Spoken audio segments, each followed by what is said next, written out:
Recording in progress. Okay, hello everyone and welcome to this BioWednesday on the topic of the effectiveness of government R&D incentives for creating health and wealth, which we are running in collaboration with EY. My name is Alicia Gallier. I'm Business Development Manager at One Nucleus and delighted to be holding the session in collaboration with EY. And we have a brilliant panel lineup and they'll shortly introduce themselves to you. So I just want to share my screen quickly because the Q&A is going to go via Slido. So if you just bear with me, I just want to share the instructions for submitting your questions. I'm just admitting some people there.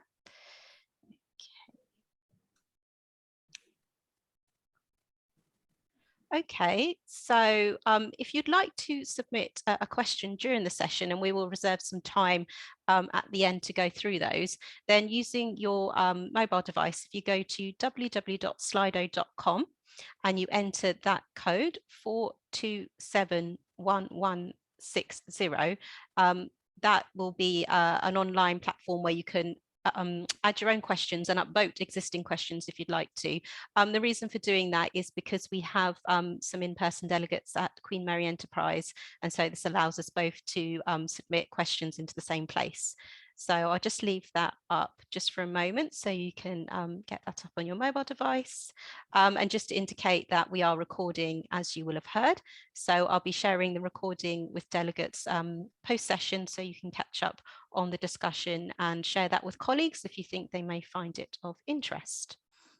So our panel today is going to be moderated by Amy Fitzgerald, who is Director of Innovation Incentives at EY. And when I hand over to Amy, she'll then also ask the panelists to introduce themselves. So I think I will stop sharing my screen there. So what I'll do now, Amy, is I'm going to hand the floor to you and I'm going to disappear into the background, but I'm going to pop back at the end when we do Q&A. So yeah, over to you, and I hope everyone enjoys the discussion. Thank you. Thanks, Alicia. Hi, everyone. As Alicia said, I'm Amy from EY's Innovation Incentives team. That team really focuses on all things incentives available from the government. What I focus on mainly is R&D tax credit, but I've brought a team of people with me that can talk through other schemes, and also we're joined with Linda and David, who'll introduce themselves to bring interesting perspectives to the discussions. My background is in life science. I'm a chemical engineer by background and used to work with GSK as a process engineer. But it's a long time. I'm with EY 11 years, so focusing very much on incentives, but with a real love for doing that with life science companies. I'm really happy to be here. What we might do is go straight into introductions to each of the panelists. Just because you're on my top right, Derek, would you like to go first? Maybe I can go down around in a circle, maybe. Sure, not a problem, not a problem. Hi everyone, my name is Derek Granger, and like Amy, I work in the Innovation Incentives team at EY. My focus is on R&D tax credits, but you know, we obviously speak about the other incentives that are available. My background actually was in tax investigation insurance, which I was involved in for over a decade, and I got into R&D tax credits because there was an increase in claims and HMRC claims into R&D tax credits about 7 or 8 years ago, and I thought this is really interesting, I like it, and decided to focus on that. So that's me, and I'll be happy to speak about R&D tax credits in a little bit more detail in due course. Thanks, Derek. Oliver, did you want to go next? Yep, sure. So I'm also a member of the EY Incentives team. By background, I'm an aerospace engineer, so I did a PhD and then spent a little bit of time in academia before joining EY nearly 4 years ago. I specialise in all sorts of UK grant funding, so that's essentially discretionary and usually non-repayable funding, and also work across some of the key European funding sources as well. Excellent. And Lawrence? Hi everyone, I'm really looking forward to the discussion tonight. So my name's Lawrence Toynay. My focus is on the patent box incentive regime. And for those that sort of aren't aware of it, the patent box is all really focused around giving a preferential tax rate, a lower tax rate on profits that are derived from qualifying types of intellectual property. So rather than paying the standard rate of 19% going up to 25% on profits that a company makes, through this regime, you can bring that effective tax rate down as low as 10%. My background is in IP and biotechnology. So following a PhD in biochemistry, I trained as a patent attorney, so working on biotechnology and pharmaceuticals. And then when the patent box regime sort of started, around about sort of 9 years ago, now I thought this is sort of quite an interesting way to sort of look at how intellectual property is actually used by businesses and how it drives profitability and commercials behind it. And so that's taken me on quite an interesting journey, sort of peering behind the curtains and understanding a little bit around how companies think or perhaps don't think about the patents and the IP that they hold. Thanks, Lawrence. Linda, would you like to go next? And non-EY eventually.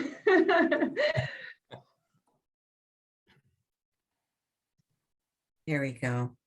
Good morning, everyone from California.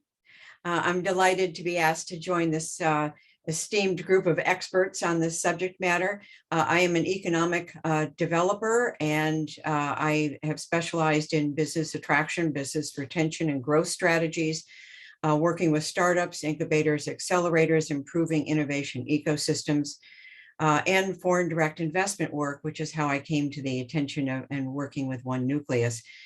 In fact, I'm heading over to London next week to continue my work with UK companies that are looking to expand to the US to access the US market.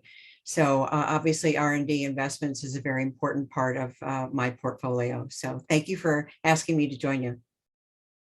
Thanks, Linda. And Dave, would you like to go next? Thank you, and thank you from myself and ICNK for inviting me along to this today. So I'm Dave Mead. I've been in biotech, biopharmaceuticals for my whole career. I have quite a long R&D background, then moved across to the commercial side through IP management, building portfolios, to licensing, and then all the other disciplines that come under it. So I'm head of commercial for AstraZeneca. We're a relatively small biotech of 20-some people. We discover and develop a particular type of single domain antibody. And of course, companies like AstraZeneca are always looking for some kind of support or incentives. I also sit in a couple of boards of companies, Medilink and also Biopartner UK. And the brief of those companies is to try and provide some support into the UK life science industry in different ways, from business advice to overseas missions, et cetera, really. So I'm looking forward to the discussion this evening, and some of my experiences of grant funding, some success, and perhaps a lot more frustration and difficulties, but yeah. Thanks, Dave. And I think if we think about funding incentives that are available in the UK, there really is, when successful, some great benefits to be accessed. And what I've learned in the last couple of years is the importance of thinking of the funding at various cycles of your development. Yeah, so not just when the development is in progress, but thinking of it in advance, and not just thinking of it when it's finished. Yeah, so that kind of holistic idea of funding projects. What's your views, guys, on how accessible or visible do you think these incentives are? And maybe a good place to start with that is in terms of grants, because that's when the earliest stage of funding is. Oliver, do you think the grants that are available are appropriately visible and accessible to businesses? An interesting one. I think they are completely visible if you know where to look for them, which of course means that to lots of companies, they're not at all visible. So there are a few key funding sources that it's worth being aware of if you're looking to access innovation funding. But there are always new and interesting funding sources. On the whole, these things tend to come from central government sources, so things like Innovate UK, the Department for Business, Energy and Industrial Strategy as well is a major source of funding. There is things like Research Council funding, but that's less relevant generally to businesses. although it can be worth looking. So there's 3 or 4 different places that you need to look. I think in terms of visibility, within, I guess, groups like One Nucleus, there is probably a pretty good understanding of incentives, but and those are exactly the types of companies that that the funders are looking to target. But yeah, I think there's potentially more that could be done to ensure people are aware of it. That said, for those in the know, it means that there's less competition, so that's no bad thing.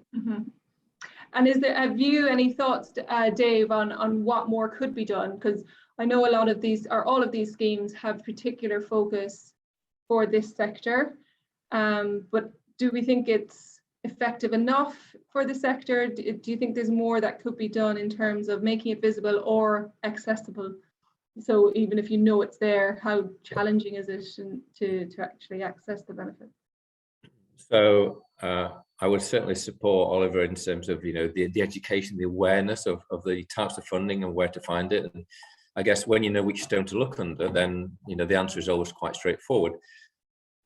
But I think we could perhaps do a better promotion of where the support. I think support could be seen as we're thinking of grant funding at the moment, and perhaps we'll talk about broader levels of support equally valuable to our sector, and I can perhaps give you some examples later on today about that.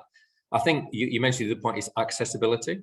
Now, I'm not the world's greatest paper pusher, but I do find one gets swamped with quite a tsunami of bureaucracy and challenges to really fit the words and get the correct words in the box, so to speak, to have a successful, succinct application that goes forward.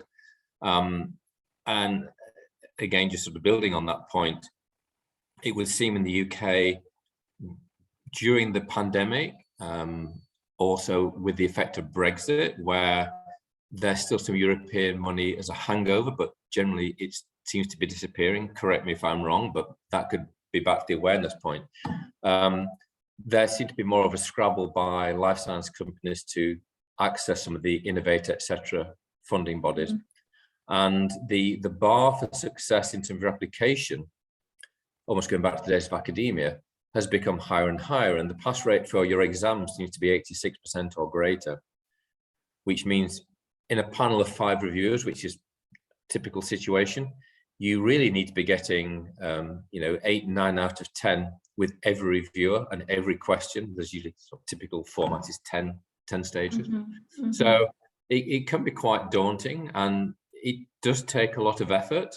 There are, of course, professional grant writers and organizations around, and they can help guide you through it. That certainly is a helping hand to get through some of these systems. But I've, in my past, questioned whether it's a good use of my own time and the team's time to spend on a grant application where you see the sliver of success being very small. And therefore you say, well, do I get on with the so-called day job and try and generate revenue through that route, whether it's through partnerships or through direct investment and loans, or do you go for the public sector grant funding? And in terms of paperwork so that's kind of in terms of grants. In terms of the R&D scheme, the recent announcements by HMRC are looking to increase the scrutiny and the substantiation that's required for R&D. Now, it is with the aim of reducing fraudulent claims, so that's the goal of it, but it does seem to raise the question as to whether it adds an additional blocker to accessing the benefits of the scheme, and whether the money is going to genuine R&D or just people who are really good at the system. I don't know, Derek, if you've had any experience of people's reaction to those changes that are coming to the R&D scheme, many businesses. Yeah, I mean, certainly the businesses that I'm speaking to, quite a lot of them are going to be affected by this for the R&D activity that's been carried out overseas, and are now kind of in consultation internally as to whether or not they keep their R&D where it is, and therefore lose out and in some cases huge amounts of R&D tax credits, or actually bring that into the UK. And bring it back, which if companies do that, that's great for the UK. So there is that benefit. But yeah, I think that's one area, and certainly the in terms of actually HMRC looking at the claims in more detail, people are worried about it, and we're getting a lot of inquiries from actually from accountancy firms more than anything else, who want to partner with us because obviously we have a kind of deeper knowledge of the R&D landscape. So I think it's a good thing overall. But yeah, I agree. I just think for this sector where the R&D can tend to be a little bit more obvious, the paperwork has traditionally been light in terms of requirements, and that's just going to have to increase a bit. It's interesting. In terms of timing of the schemes, then it's difficult to know when businesses should be considering each of them.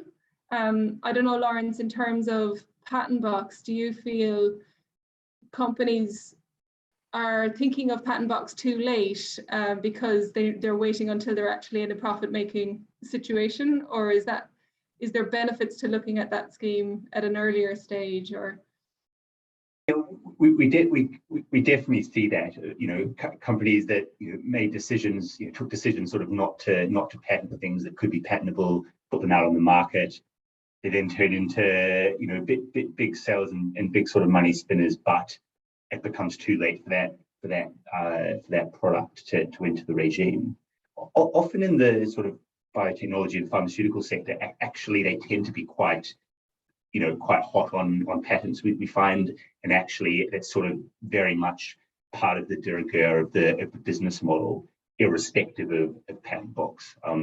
In the Patent Box regime, in order to access it, you don't actually only have to have patents, also certain types of marketing authorizations, if they have regulatory data protection, can also access the regime. So often to bring a product onto the market, almost by definition, you might have sort of met some of the requirements to access the regime.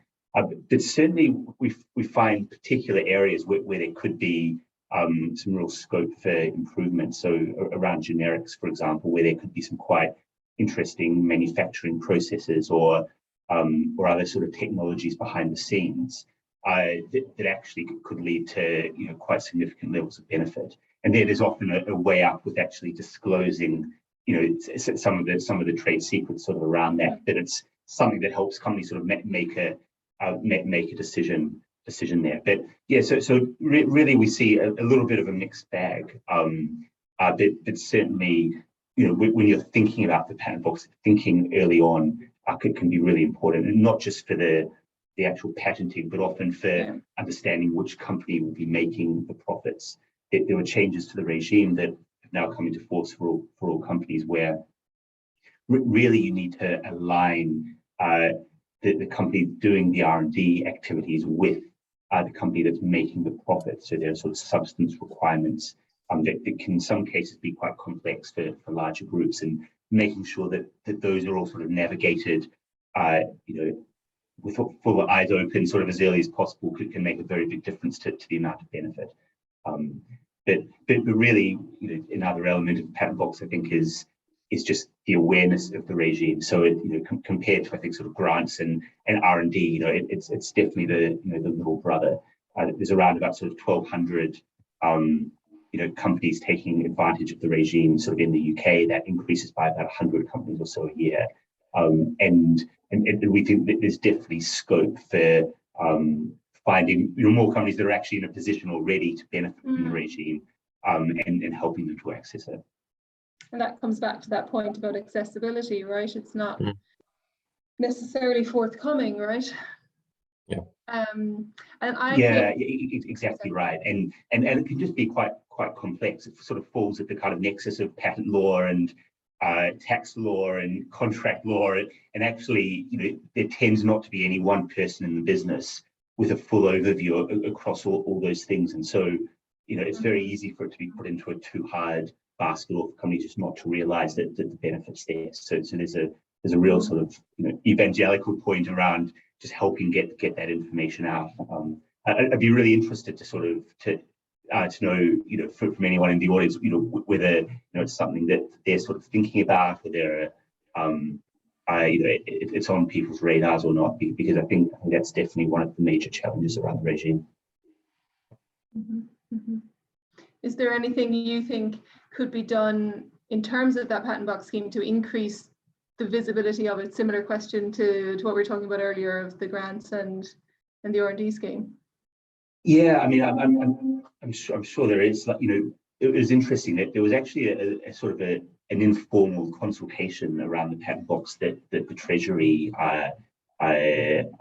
sort of set out sort of towards the end of last year, that we had some quite interesting discussions with Treasury sort of feeding our sort of input in, and some of those things were around simplifying elements of the regime, around some of those substance requirements, and just making it as easy as possible for for companies to understand whether or not they can benefit. I think there's always going to be a level of complexity around a regime sort of like this, just by its sort of very nature.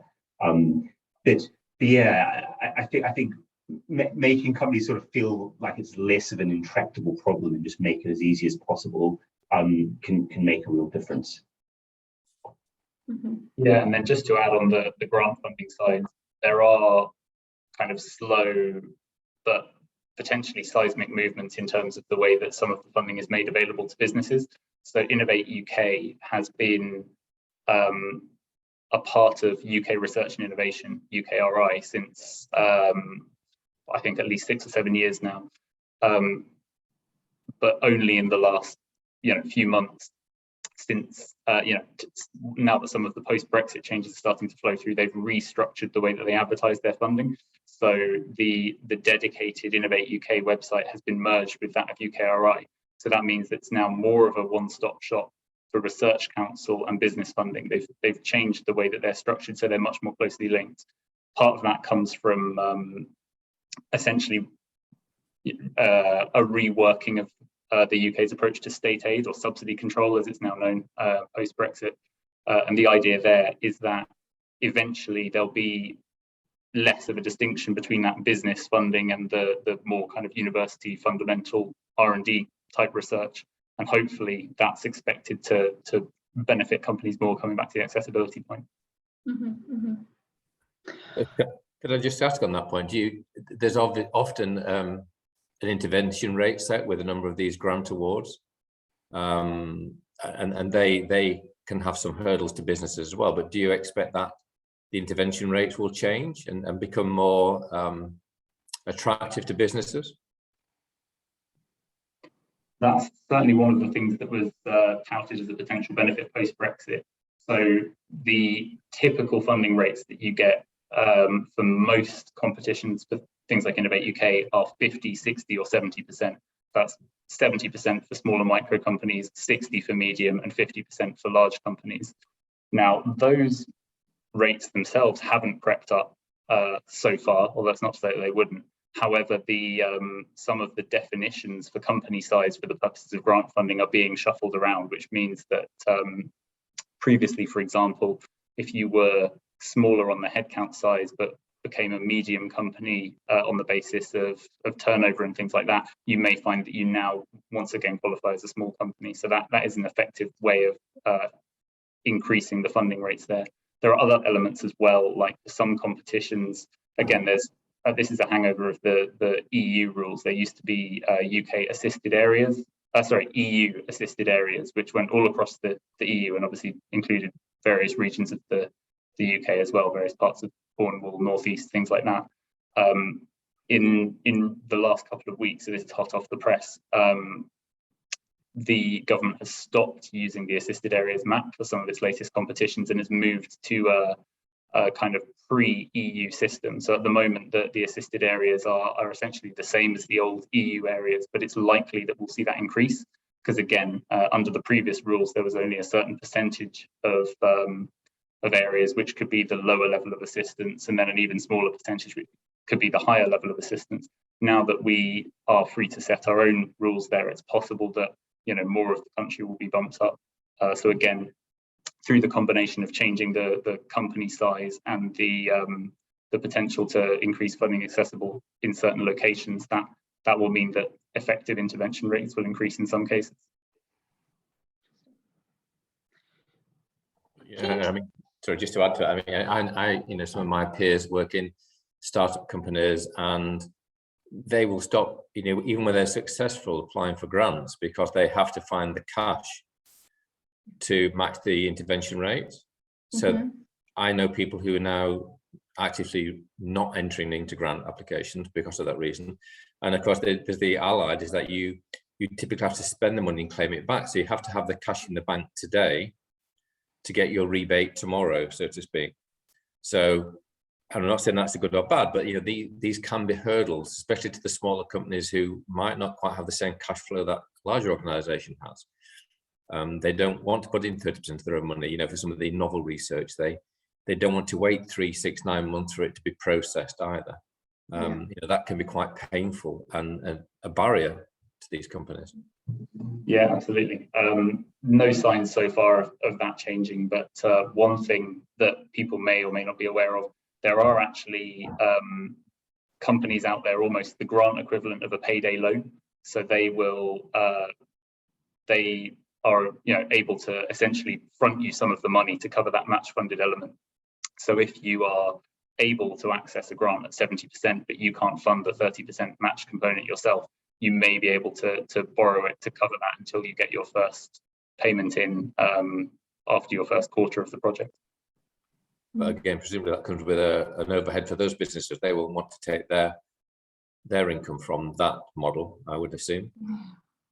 Yes, I guess that's true. Although quite a lot of the companies that we're speaking to at the moment have actually been either using these loans or kind of seriously considering them. All right. Yeah. That's something we're also seeing in my team around the R&D tax credits at the moment. Is there's a big shift towards like your R&D advances. The clever thing about that is that because you're getting an advance at the end of the quarter, you do the work. It increases your R&D claim at the end of the year if you reinvest it, which actually pays for the finance. So you end up in a cash positive situation. So it's a real tool that certainly SMEs that are loss making and that are you know, on a growth cycle are utilising, and we're seeing quite a lot of clients asking about that. And again, it kind of leads back to Amy, what you said at the start about this kind of holistic approach to your innovation and looking at what projects you've got coming up rather than just what you did in the past. I'm keen to shift to kind of the purpose of the scheme, and is it driving the right behaviours? And one of those that it's seeking to drive is make the UK an attractive place for business and for talent. Linda, I wonder if you had a view as to whether these schemes have any impact on attracting talent or business to the UK, or even from the incentives that are available overseas, is that seen as something that can be leveraged from, I guess? Thanks, Amy. Yeah, I think there's a couple of things that I've picked up that are sort of thematic, I think, for this conversation, in that, yes, they're effective. Any investments in R&D that can be made available to a company, you know, a startup or an early stage company that help accelerate their growth is, you know, that's a wise decision. But we're making it way too hard for these companies to find these resources. And to Oliver's point, yeah, they're out there if you know where to look. And so therefore, there are now, as we all know, companies that, you know, make a living at this. But I don't think, with all due respect to capitalism, I don't think we ought to be birthing companies that specialize in helping other companies find money that's out there. So for me, it's about turning to the one nucleus business model, for example, and saying, One Nucleus and ABHI and London and Partners and all my wonderful affiliates over there, if you want to help your startups and your early stage companies, let's try to identify those resources that are going to be most likely available to you at greater, as David was talking about, the percentage of return. In the US and around the world, when you apply for a grant, it's about 20% is being funded. About 20%. And it's like, really? oh, by all means, let me take my precious few hours of every day and, take a run at that one. I just think that, in the NIH, for example, in the National Institutes of Health, there's 27 institutes, and centers. They all have very specific areas of expertise, just like, how the UK approaches it. You really have to understand it. Grant writing is an art and a science. And, in this country, you have to apply 3 to 5 times before you're going to get that grant. It's like, really? Yeah. So, when you've got $2.2 trillion in global money being invested in R&D, to your point, Amy, those companies that hire a grant writer make it one of their business growth strategies and go for it are the ones that are accessing this money generally. Mm-hmm. The other category are those companies that are hiring someone to help them navigate this. And then the third group is, I'm in the pipeline, they know who I am, and now I can get my second, third, and fourth grant. Yeah. Okay. Yeah. So do I think they help? Yes, they help. They help attract. They're a growth strategy. They certainly, with talent attraction and retention. But I think that there are some core issues. We need to turn to, as I said, the One Nucleus and other organizations to help us either consolidate those resources in some more easily accessible and understood fashion. Mm-hmm. And or we have to find a way to help these people affordably navigate those systems and platforms. Mm-hmm. Because also what I mentioned earlier is that you often have to talk to a few, like Lawrence was talking, you have to talk to a few people in the business. It impacts a few people in the business. So either you've got the situation where those 3 or 4 people don't know that they need to work together on it, or that's one person and there's only a limited amount of time for that one person to figure out all those different nuances, right? That's right. And so, yeah. And I wonder as well on your point about collaboration, which is so important for lots of different reasons within business. Are these schemes encouraging that or encouraging competition, right? And so I know there's, it's always a balancing act and stuff, but is it driving the right behaviors? I don't know. Yeah, and that's a good question, Amy. I think whether it's driving the right behavior is that you like to think, that in a perfect and fair world, that the grant is being awarded to the right company for the right research. But we just had a grant application to go through. We were preparing it with Hoag Hospital to support the acceleration of women-led life science companies. We made a very persuasive case. We were told it was a persuasive case. We were looking forward and we were not funded for it. And people who were on the board said, I can't believe you weren't funded for this. So again, there's always this, it's because my guess is somebody who somebody else knew better, and or this is their second round of grant funding. If we don't think that there isn't politics involved and leaning into friends and colleagues, then, again, that's whether you're in France, the UK, Morocco, or the US. Completely agree. Yeah. And coming back to the point on, I can't remember who mentioned it, but around universities and whether the money is, or the funding, I guess, or the incentives, are they supporting that kind of shift from university development and research to commercialization? Do people on the panel feel like there's a gap there potentially as well? I think from a grant side, when you look at typically Innovate UK projects, it's very common to have a university or two Okay. on the large project. So if you have a smaller project, it might just be a small company, maybe working with the university. That would be a bonus.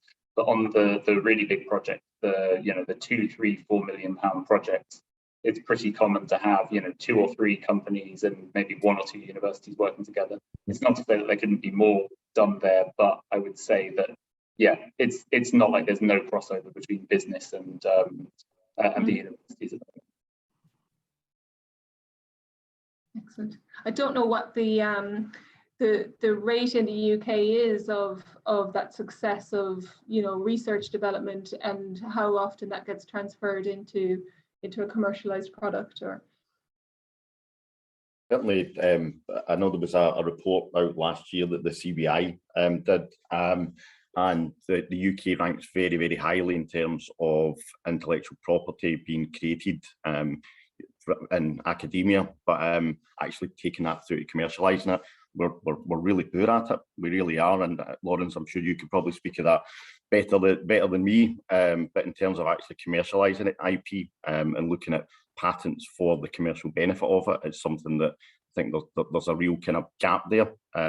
Certainly find that from an R&D perspective, they're claiming R&D tax credits, and you know, you're well versed in that. But the conversation around patents and certainly patent box is almost non-existent, I would say. Yeah, and I mean, I guess that, you know, there are all sorts of reasons why you know, an R&D project in a really, you know, a product with great potential might not, you know, make it to market or be a success. But it's certainly, you know, it's a very challenging thing, and I think it's really one of the problems, I guess, as it's sort of perceived around the UK, sort of being able to, you know, really make a success of its, you know, quite incredible sort of R&D base. Commercial success is one of those things that the patent box is really intended to try and help. You know, there's also the issue of companies that do become successful then being snapped up and really taken abroad and sort of overseas. It's quite hard to get you know, a good sort of overview, I guess, of the impact that the patent box and other incentives sort of might have on that. I mean, certainly sort of on a slight sort of anecdotal scale, I mean, we work with a number of clients who have made an active decision to stay in the UK when perhaps their major markets are in, you know, the US or sort of elsewhere, with patent box being one of the decisions, you know, around sort of driving those factors. And we've also seen other examples where companies have been acquired by overseas groups that normally would transfer that IP out and back, you know, elsewhere around the world, that have made a decision to change their usual operating practice and keep it in the UK, and make the sort of the commercial sort of super profits sort of here in the UK. But those are sort of on the anecdotal side, and certainly there's a lot of examples of cases where that hasn't happened. You know, I'm not sure, sort of David or Linda, you know, if you sort of see any change, I guess, in those types of things happening over time, or what the UK might be able to do to really encourage more commercialization to take place here. And I think you raise another point, or you kind of raise it back to the point that we were saying: how do companies understand what territories are going to be more beneficial in terms of incentives, and where, if they're looking to grow, should they grow, and do incentives form a part of that? And is that a very specialist piece of knowledge that you need to gain, right? I don't know, Dave, if you or Linda, I guess, in terms of understanding where companies grow, do incentives form part of that decision tree, or is that seen as too complex? I'll go first. I think it's a good point, and I think we focus very much on cash in our discussion so far, but we can perhaps think very associated and laterally about what could government incentives be. And of course, I think they can encourage, and this goes to the point that's just been raised by Derek and Lawrence, to some clustering and support. So we have the catapult system in the UK. I don't know if you're aware of that, Linda, but we have catapults for different sectors, including the life sciences. We have an industrial biotech, we have medicinal, and we also have the cell and gene therapy. And you know, I observe what they've done there, and you know, the cell and gene therapy, so advanced therapeutics, they've got a London, Stevenage, Braintree facilities, relatively close geographically, providing a whole spectrum from development services through regulatory support, health economics, IP, manufacturing, facilities. And the idea is that you actually do retain this invention and this innovation in the UK, and you support it long enough that it's not snapped up necessarily overseas. There's nothing wrong with global trade. I mean, been part of it for many years myself, but I think how can you do it? And if you look at that particular sector, I think the UK has something like 25-26% of cell and gene therapy. So it's just behind the US, who dominate. But then there's a long tail before you get to any other territory that has that success. So, you know, I'm not saying the catapult's the only reason for it, but I think cell and gene therapy catapult have done a great job through the government, through, you know, funding. You know, it's money coming into a different pocket. You know, to take the Braintree facility, that had was it £100+ million of investment last year, something like that. So there is cash going into it, but it's very focused and very broad. If you can see that they're not clash there, it's focused on the sector, but broad for that particular sector of therapies. And the idea is that you will get the skills in there. They're doing skills programs. We know we all have skills shortages. The US has them, the UK has them. All the other countries that I'm aware of have skills shortage at the moment. They're bringing that in as well. So you need all the ingredients to be successful, to sustain and to grow. And I think that's quite an interesting model, where it's not just a direct cash injection to companies, but you're bringing it in through a broader platform. I mean, that might be interesting for other people to have an opinion on. Yeah, David, I thank you so much for teeing that up, because that's, you know, there are certainly, for example, in the United States, there are states like Texas that literally throw bags of money, you know, at companies. And then there's California, which doesn't feel it needs to do that.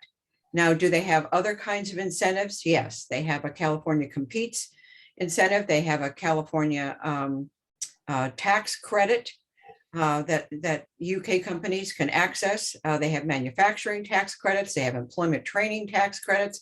They have all kinds of other incentives that are very attractive to, you know, relocating or expanding companies from within the US as well as outside its borders.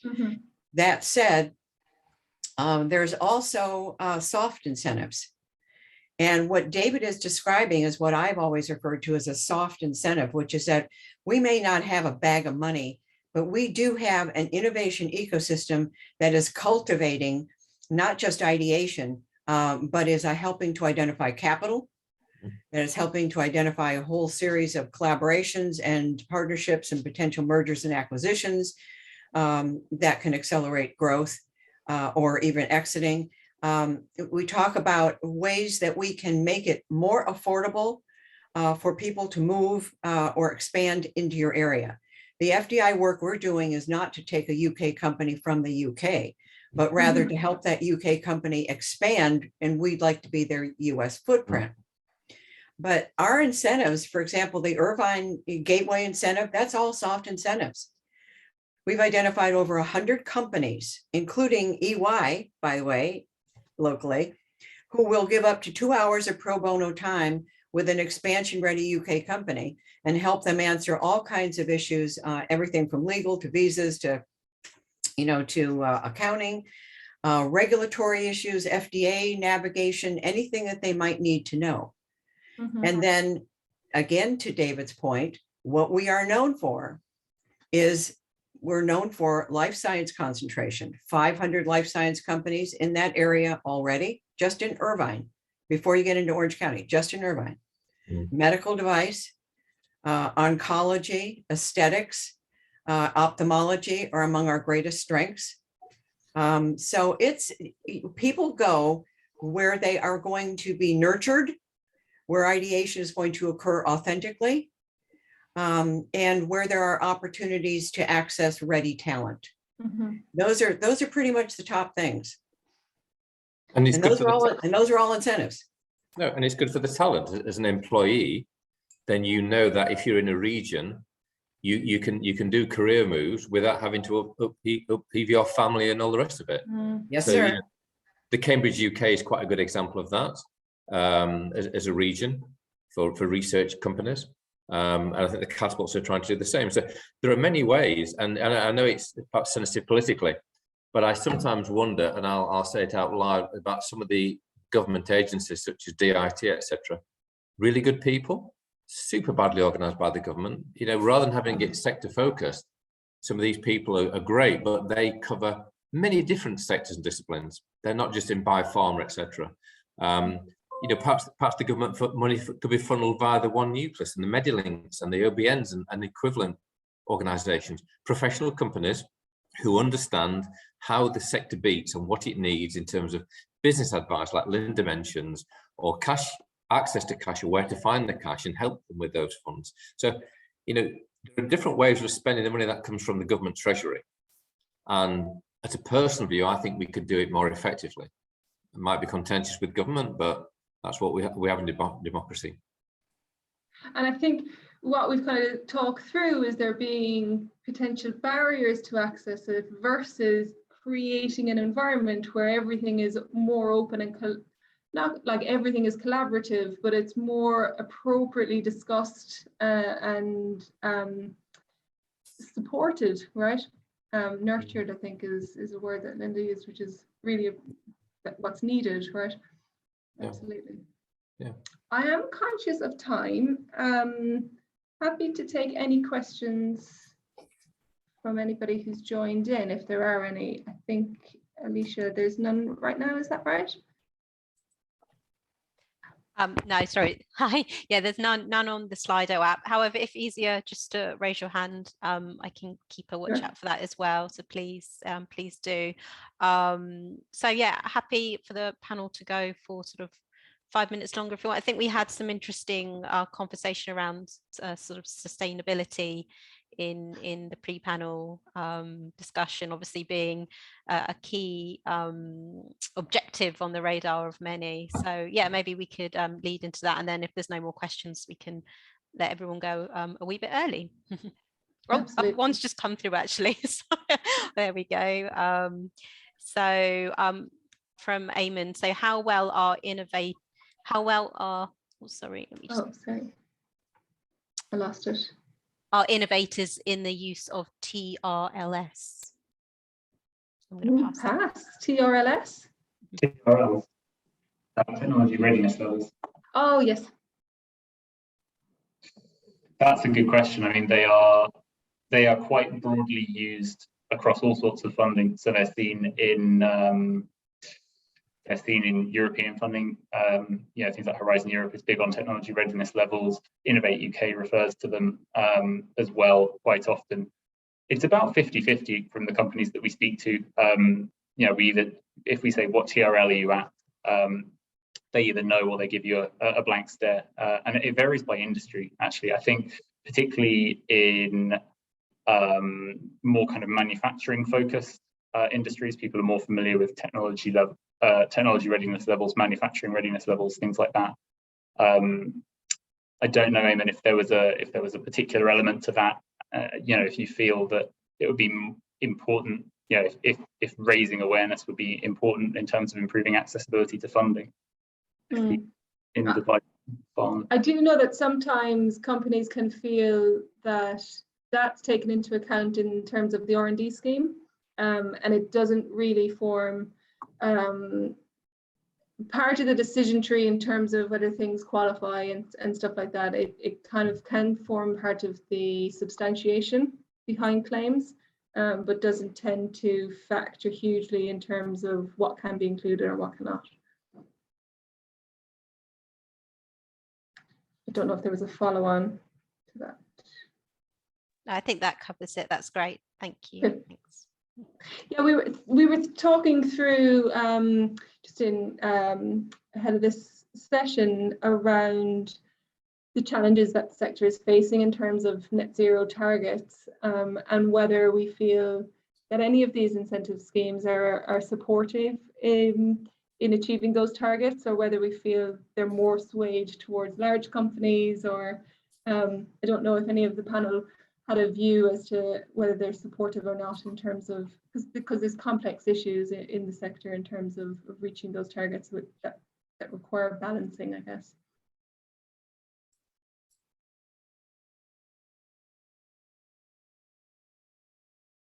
I think in a company such as Artigenica, a small discovery development company, we are perhaps less aware of some of these. It doesn't mean that we have poor social behaviour that we look to be supporting these schemes, but perhaps the impact that we have, the relevance is less so than, as you mentioned, in manufacturing.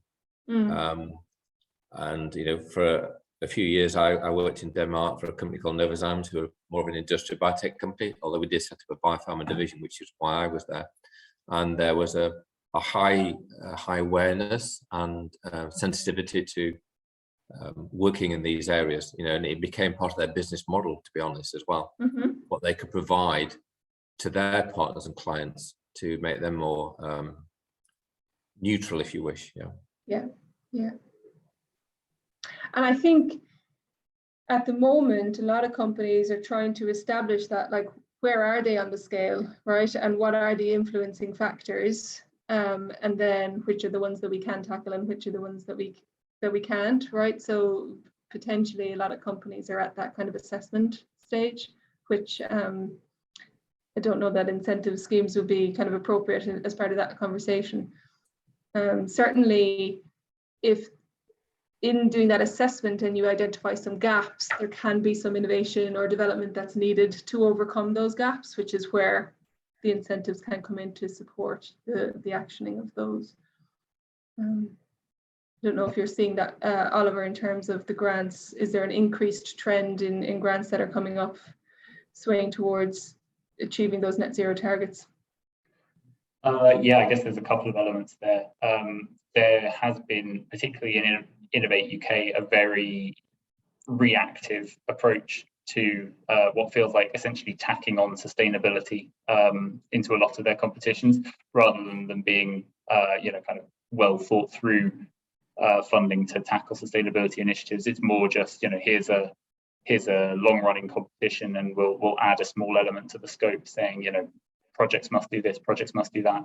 That said, there have been some really good funding competitions in the last 18 months or so, which have focused very specifically on sustainability things. Probably not so relevant as well to people on this call, but there are also a couple of kind of energy schemes which are designed to remove big energy intensive pieces of manufacturing equipment, and that is one of the biggest grant schemes out there. There's about 30 or 40 million pounds available in each round of funding there, so it is something that they're throwing a lot of money towards. And that's not just in the development of that tech, it's the using of it, right? The application of it later. Going to TRLs, technology readiness levels. It kind of varies. So that funding is geared more towards the deployment of established technologies. So that's things which are at a sort of a TRL 8 to 9 at the start of the project. You have earlier stage stuff where if you're looking to investigate the feasibility of a particular solution. In general, business funding, you wouldn't find going much below a technology readiness level 4, TRL 4. That's typically the cutoff, because that's then taking you into what you would call fundamental research. Anyone who's familiar with grants will have heard the phrases industrial research and experimental development. Those are the two kind of phases that funding is typically available to businesses. Anything that falls earlier than that would fall more under the remit of pure university research.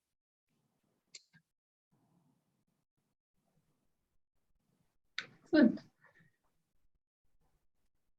I think Should we we- are, maybe we could to wrap up. And I think, was there a closing question? I think maybe it was. I did have a closing question for anyone who's willing to go there. Thinking about maybe one piece of advice for those who are on the line in terms of how you can get better impact from the incentives that are available, or one piece of advice for government, I guess, in terms of how you can make them better and more accessible. Well, I'll go ahead and start, and just I counsel every company I work with that if you intend to apply for grants or R&D tax credits or to compete for any kind of external funding from resources that are government then that has to be part of your business plan and part of your growth strategy. It Mhm. can't be just an add-on. It can't be something you think about because, well, somebody said we ought to apply for this.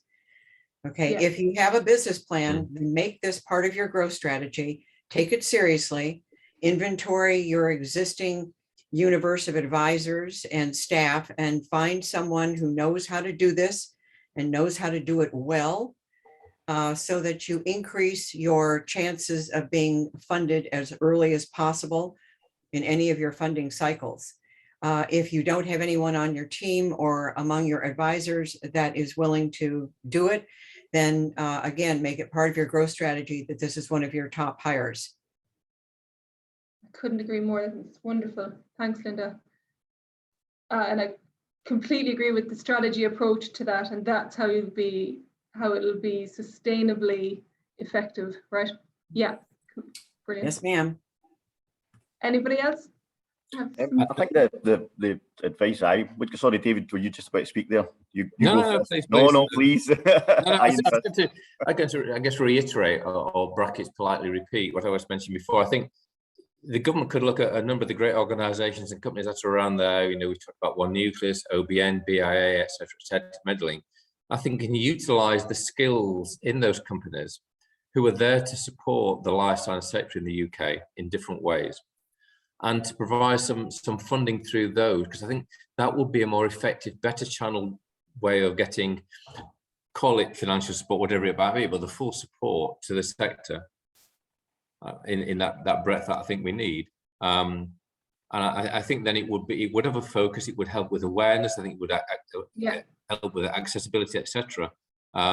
It seems from where I sit relatively simple move forward, but I know these organisations, these companies, they struggle to be funded. They have to survive themselves. So I think that would be something that I would go. But so sorry, Derek, you were going to say. That's great. No, yours was a much better point than mine, David. I think that the thing that I would say, and this kind of leading back from when I was in tax investigation insurances, I would say to businesses to make sure that they review their R&D claims and get a second opinion every few years, because the legislation changes so much from year to year, and it's quite hard to keep on top of it if you aren't a specialist. Quite often when we look at companies that we start working with, we either see that they've been claiming for things that they shouldn't be claiming, or that they're missing out huge chunks, because whether it's the advisors or if they're doing it in-house, they just kind of it becomes a kind of repetitive task rather than something that they're looking at in detail. So I would say, people like EY, for example, we will review your previous claims. So it's definitely worth doing. The other providers are available, of course, but I would definitely say it is worth getting a second opinion and not just kind of doing what you've done year on year on year. Wonderful. I think that brings us up to time. Yeah. You're up there. Sorry, was there one, Oliver, were you going to say one last thing? Sorry, I cut you off there. Yeah, I can do. I was just going to say, following on from what Linda said, I think for me, there's no such thing as too early to start thinking about funding, and a lot of companies think about it far too late. So quite often we'll be speaking to a company and they say, we want to do this, and it sounds like a brilliant project. We say, when are you starting? And they say, well, next month. And by that stage, when the project's already committed, it's almost impossible to get any meaningful funding for it. So yeah, the sooner the better you start thinking about these things. Excellent. Thank you. Thank you so much, Amy. Thank you to the whole panel for sharing your expertise there and views on sort of the range of incentives available, their accessibility, and how potentially we can make them more impactful. So that's really interesting discussion and some really good insights there. And thank you to all the delegates who joined us and stayed on to the end. I will distribute a copy of the recording, so if you wish to catch up on the discussion, you can. And with that, I'd just like to wish everyone a great evening and hope to see you again soon, whether that be online or in person. So yeah, take care, everyone. Thanks, Alicia. Yeah. Thanks. Thanks, Bye. everyone. Bye. Nice to see you all. Thank you, everyone. Thank you. Have a good day, Linda. Thanks.